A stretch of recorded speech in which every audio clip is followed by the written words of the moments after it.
नमस्कार दोस्तों। जरा रुकिए, बस 5 मिनट।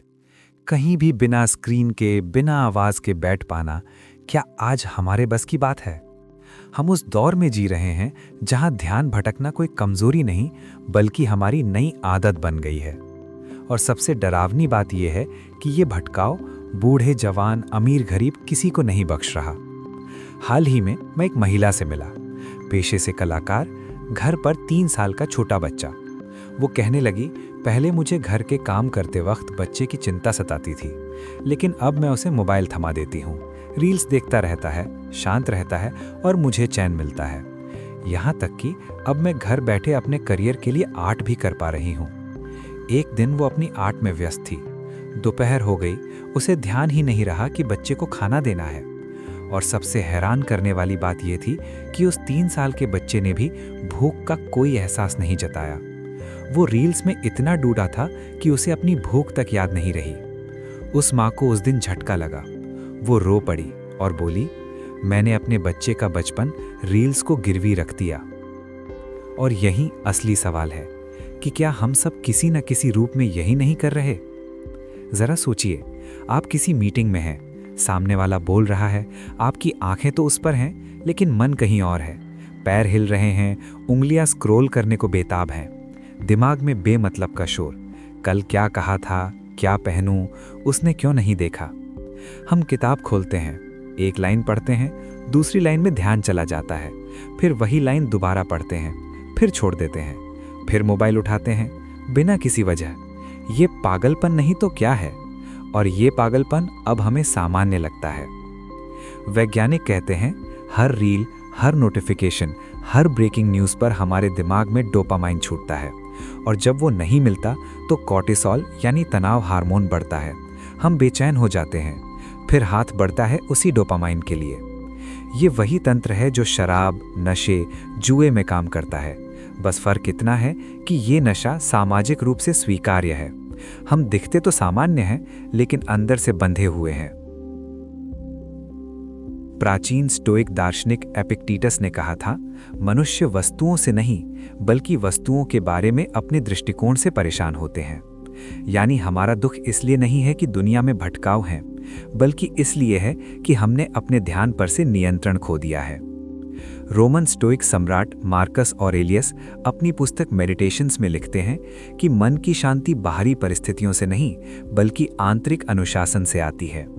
स्टोइक दर्शन में प्रसोखी नामक एक अभ्यास है, वर्तमान क्षण पर निरंतर ध्यान लगाने का अभ्यास, जो आज के माइंडफुलनेस थेरेपी का आधार है। वे कहते थे, अपने मन को ऐसे नियंत्रित करो जैसे एक सांप को पकड़ने वाला सांप को काबू में रखता है, न ढीला छोड़े न बहुत जोर से दबाए। अब आते हैं योग वशिष्ठ की अद्भुत कथा की ओर। इस ग्रंथ में एक गहरी कहानी आती है। एक व्यक्ति था जिसके हाथ पैर नहीं, सिर्फ मन था, और वो अपनी ही कल्पनाओं से स्वयं को पीटता रहता था, दौड़ता रहता था, एक अंधेरे कुएं में गिरता था, फिर बाहर निकलता, फिर गिरता, और ये सिलसिला चलता ही रहता था। जब ऋषि वशिष्ठ ने उसे पकड़ा और होश में लाया तो उसने कहा, मैं कोई नहीं हूं, मैं कुछ नहीं करता, तुम मेरे शत्रु हो, तुमने मुझे देख लिया, अब मैं नष्ट हो गया। ऋषि वशिष्ठ राम को समझाते हैं, ये वही मन है जो अपनी ही कल्पनाओं से बंधन बना लेता है, जैसे रेशम का कीड़ा अपने ही कोकून में खुद को कैद कर लेता है। हमारी रील्स, हमारी बेचैनी, हमारा निरंतर स्क्रॉल करना, ये सब उसी व्यक्ति की तरह है जो अपनी ही कल्पनाओं से खुद को पीट रहा है, बिना ये जाने कि असली जंजाल बाहर नहीं, भीतर है। और फिर है भगवद गीता का अमर उपदेश। अर्जुन जब युद्ध के मैदान में अपने ही परिजनों को देखकर विचलित हो जाता है, तब कृष्ण उसे सिखाते हैं, इंद्रियां इतनी प्रबल होती हैं कि वे विवेकशील मन को भी बलपूर्वक खींच ले जाती हैं। गीता के दूसरे अध्याय के 58वें श्लोक में कहा गया है, यदा संहरते चायम कूर्मो अंगानी व सर्वशः इंद्रियाणि इंद्रियार्थेभ्यस्तस्य प्रज्ञा प्रतिष्ठिता। अर्थात जैसे कछुआ अपने अंगों को खोल में समेट लेता है, वैसे ही जो व्यक्ति इंद्रियों को इंद्रियों के विषयों से हटा सकता है, उसकी बुद्धि स्थिर हो जाती है। कछुए की कला ये है, जब खतरा हो अंग भीतर खींच लो, जब आवश्यक हो बाहर निकालो। हमारी इंद्रियां हमारे अंग हैं शत्रु नहीं, लेकिन जब हम उन्हें लगाम नहीं देते तो वे हमें खींच ले जाती हैं, जैसे बिना सवार का घोड़ा। गीता में आगे कहा गया है कि जो व्यक्ति संयम और अभ्यास से इंद्रियों को वश में कर लेता है, उसका मन शांत हो जाता है और वो दुखों से मुक्त हो जाता है। लेकिन गीता का सबसे गहरा रहस्य ये है, केवल दमन से काम नहीं चलता, जबरदस्ती इंद्रियों को रोकना भी अधूरा है। कृष्ण कहते हैं, जब तुम किसी उच्चतर रस का स्वाद चख लेते हो तो निम्न रस अपने आप बेस्वाद हो जाते हैं।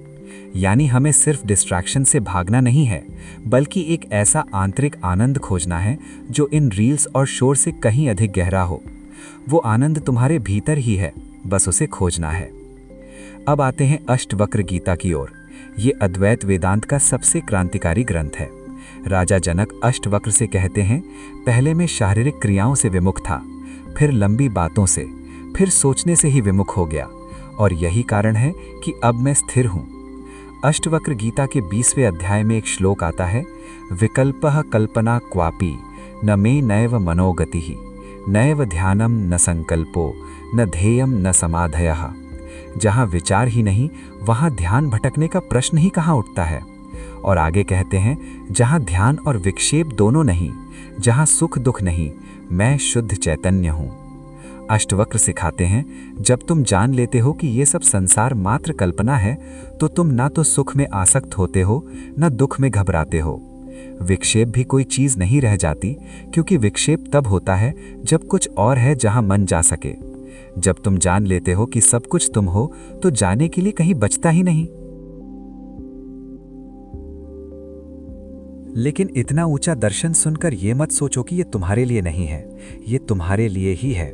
क्योंकि अष्टवक्र कहते हैं कि मुक्ति दूर नहीं है, नहीं उसे किसी साधना से पाना है, वो तो बस भ्रम के नष्ट होने मात्र से मिल जाती है।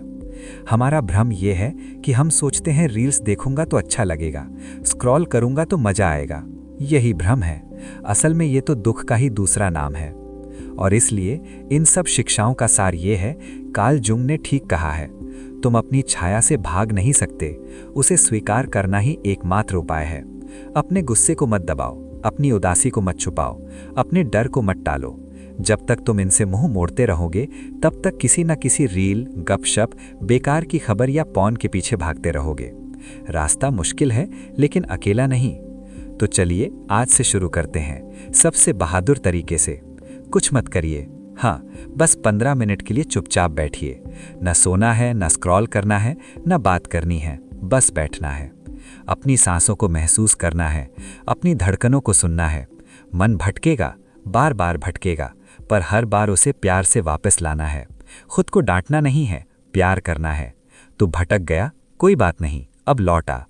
यही युद्ध है, यही जीत है। जब तुम अपने भीतर के अंधेरे को स्वीकार कर लोगे, तुम्हें एक अजीब सी आज़ादी मिलेगी। फिर तुम किताब पढ़ पाओगे, फिर तुम चुपचाप खाना खा पाओगे, फिर तुम अपने साथी की बात ध्यान से सुन पाओगे, फिर तुम टहलने जाओगे बिना मोबाइल के। तुम फिर से जीने लगोगे, सिर्फ व्यस्त नहीं रहोगे। यही तुम्हारी अमोर फाती है। अपने भाग्य से प्रेम करो। जैसे मार्कस ऑरेलियस कहते थे, जो होता है उसे होने दो और उससे प्रेम करो। और जैसे गीता में कृष्ण कहते हैं, तुम्हें अधिकार केवल कर्म पर है, फल पर नहीं। तो बस करते जाओ, ध्यान लगाने का अभ्यास करते जाओ, बार बार। असफल होते जाओ, लेकिन रुको मत। तो चाहे आज 10 बार मन भटके, कल 20 बार, पर हार मत मानो। ध्यान भटकना अब नॉर्मल है, ये समय की बीमारी है, पर तुम इससे ऊपर हो। खुद से कहो, मैं अपनी ध्यान का मालिक हूँ, दास नहीं।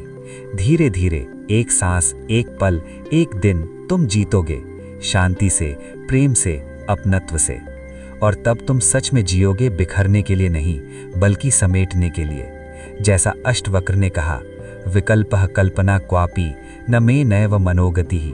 जहाँ विकल्प ही नहीं, वहाँ ध्यान भटकने का प्रश्न ही कहाँ उठता है।